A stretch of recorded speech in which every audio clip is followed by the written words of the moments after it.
Now, I've heard some strange things in my time. I really have. But this here takes the cake. This guy right here, he said that our vehicles are spying on us. It's kind of far fetched and it seems kind of wild and it seems kind of scientific or whatever, but that's what he's saying. Let's hear what he has to say. Just when I think I've learned every disturbing thing about our society, I discovered something else disturbing. And this one here blew my mind. And Jason sent me a message to check out this lawsuit and this case out of the Ninth Circuit involving your car. And I thought, that's interesting. You see, I have a couple cars, and one of my cars is a relatively late model Ford Explorer.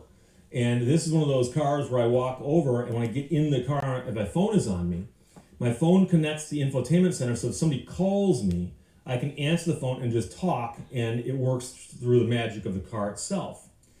But it also turns out, apparently, that most modern cars now not only allow you to simply hook your phone through them to make phone calls and receive phone calls, they will also download your text messages and other information off your phone, and they will go through it looking for information that they can use. And then, of course, they can make that information available to anybody else who wants it, including, law enforcement. And so a lawsuit got filed in the state of Washington about this. And it was filed as a class action on behalf of everyone who owned one of these cars against several of the car companies.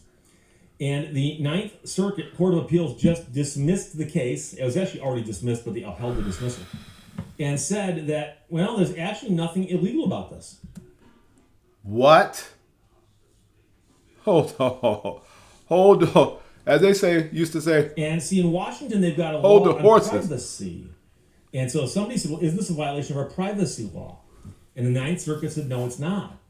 So as of right now, next time you get in your car and your phone is on you, remind yourself that, by the way, the car itself might be downloading all my text messages and looking through it for keywords and perhaps selling information to people who want to know, like somebody who's looking for something.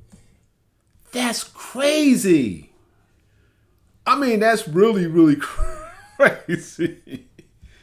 Oh man, that's some bugged out stuff right there.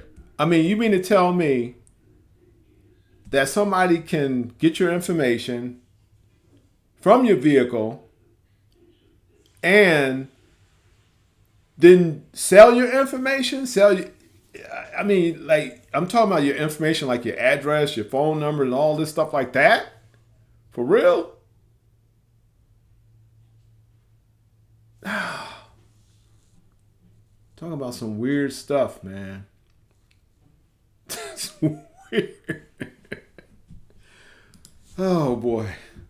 All right, let's get back to hear what this guy has to say. Connected the phones to their respective vehicles' onboard infotainment system. The cases are related because although the class actions were brought against separate automobile manufacturers, the factual background and legal issues are virtually identical. So this case is captioned against Honda. Previously, one had been brought against Ford, and there are others involved.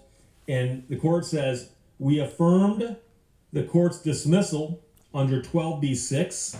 We have jurisdiction pursuant to 28 U.S.C. 1291. And for the same reason set out in the Ford case, we affirm the dismissal of this case. We conclude, as in Jones, that the district court properly retained jurisdiction to hear the case. Plaintiff's operative complaint alleged that their vehicle's infotainment systems download and permanently store all text messages and call logs. Who you called and when. Wow.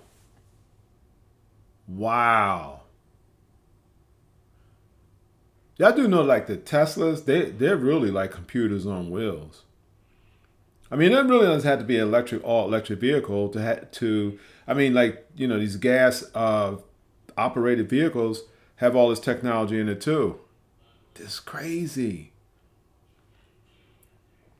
Did these big car corporations get in the pockets of, some legislators? I'm not saying, but I'm just saying, come on. Where does the invasion of privacy come into play here? This is crazy. So it's like the more technology gets more advanced, it's like the less privacy we have. That's weird. I mean, that's really, really weird. Who called you and when? And they do this without their consent. At the pleading stage, this alleged violation of a substantive privacy right is sufficient to confer standing. We also conclude, as in Jones, that the district court properly dismissed the merits of the claims under the Washington Privacy Act. The district court properly dismissed the claims for failure to satisfy the statutory injury requirement. To succeed at the pleading stage of one of these claims, a plaintiff must allege an injury to his or her business, person, or reputation.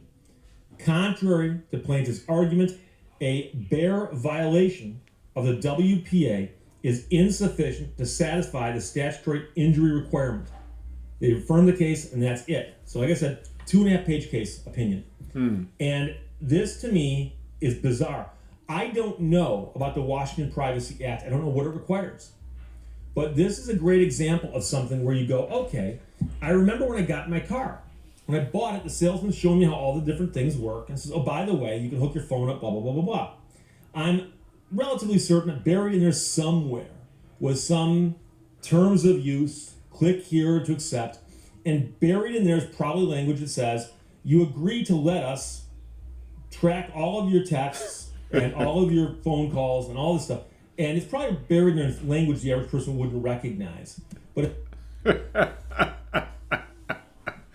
I'm not, okay, look, I'm not laughing or anything like that. I mean, I'm not laughing at it, but this is crazy. This is crazy. And the reason why I say it's crazy is because,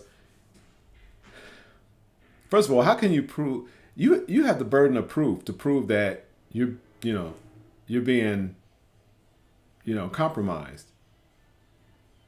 You know what I mean? You have to have the burden of proof. And this is what they're saying, and this is what the courts are saying.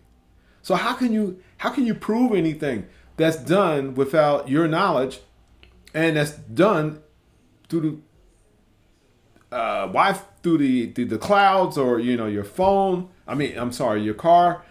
Information that's being seeped away from you that you have no knowledge and you can't even prove it. How can you prove it?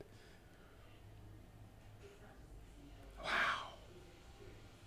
This is really, really, really weird. Man. I don't know. I don't know what to say about this, y'all. I mean, leave in the comments and of course, please,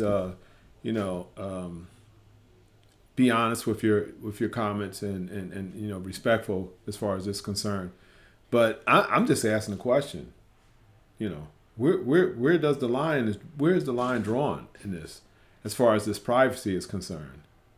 Where do we draw the line? But it's not something the average person would expect. Do I really expect Ford Motor Company to download my texts into their system? Apparently they do. Wow. And my call logs. Who do I call? Who's Steve calling these days? Who's calling Steve? Let's take a look at those. Wow. Why are they doing that now?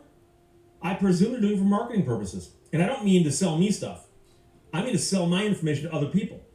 So if I text somebody and say, hey, I'm looking for a lawnmower, how much you want to bet that they'll put up a little flag and they'll sell the information to some company that sells lawnmowers?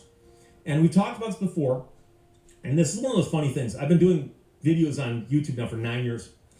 And a long time ago, I was talking about how anytime I'm near my phone and I mention certain keywords, I start getting ads for it popping up on Facebook, and also getting ads thrown at me from Amazon and a couple other places. And I said, your phone is listening to you. And I got so much pushback from people going, Steve, you're paranoid. Your phone's not listening to you. Nah. He is not paranoid. I'm telling you, this guy, it happened to us. When I say us, I mean like my relatives, my friends. We could be sitting around having a conversation. I mean, really. And we're talking about a certain specific thing. We could be talking about cars, or we could be talking about, or women could be talking about cosmetics or anything. And I'm serious. It's just like almost in a split second. I'm exaggerating a little bit, but it's like almost immediately you start seeing ads for vehicles, like, or if you're talking about, say, hey, for instance, you talk to a friend, say, hey, you know what, I'm interested in buying a house, this, that, blah, blah, blah. It'd be I'm a first time home buyer. That would be, maybe I can get some credits or get a break, or as far as closing or whatever. Soon, out of nowhere, you'll start receiving all kind of information and advertisement for houses and first-time home buyers. This guy is not telling you. This guy, and I'm sure many of you out there, I know many of you out there have experienced this. You can't tell me you haven't. I'm serious. I know. That's just a coincidence. There ain't no damn Since coincidence. Then, how many articles have you seen about how your phone is actually listening to you? It is. It is. Okay. Who'd have thought that the automotive companies are not only listening to you, but are tracking all of your texts and recording them? What? And again, like I said, doing what crazy. with them? Presumably combing through, they're looking for useful information. But as noted elsewhere, I forgot where I saw it, but I saw it someplace. That's also available for law enforcement. So what? If the police wanted to know who I was talking to yesterday, they could ask my phone company. Apparently, they can also ask Ford. And that's troubling. That's troubling. So this is the kind of thing that maybe it's not illegal at this moment in time. Maybe it's not. But it ought to be. And it certainly ought to be something they shouldn't do. But the sad part is that the car companies are in such bad financial straits these days that they're trying to raise money any way they can because competition is so fierce and the economy occasionally does this. So they're looking for steady streams of income. And so if they can get a steady stream of income by selling all the data and information they glean from people's texts who drive their cars, that's probably a lot of money they make. But it's something that's wrong. It's absolutely wrong. And apparently... What do y'all think about that? I mean, do y'all think it's wrong?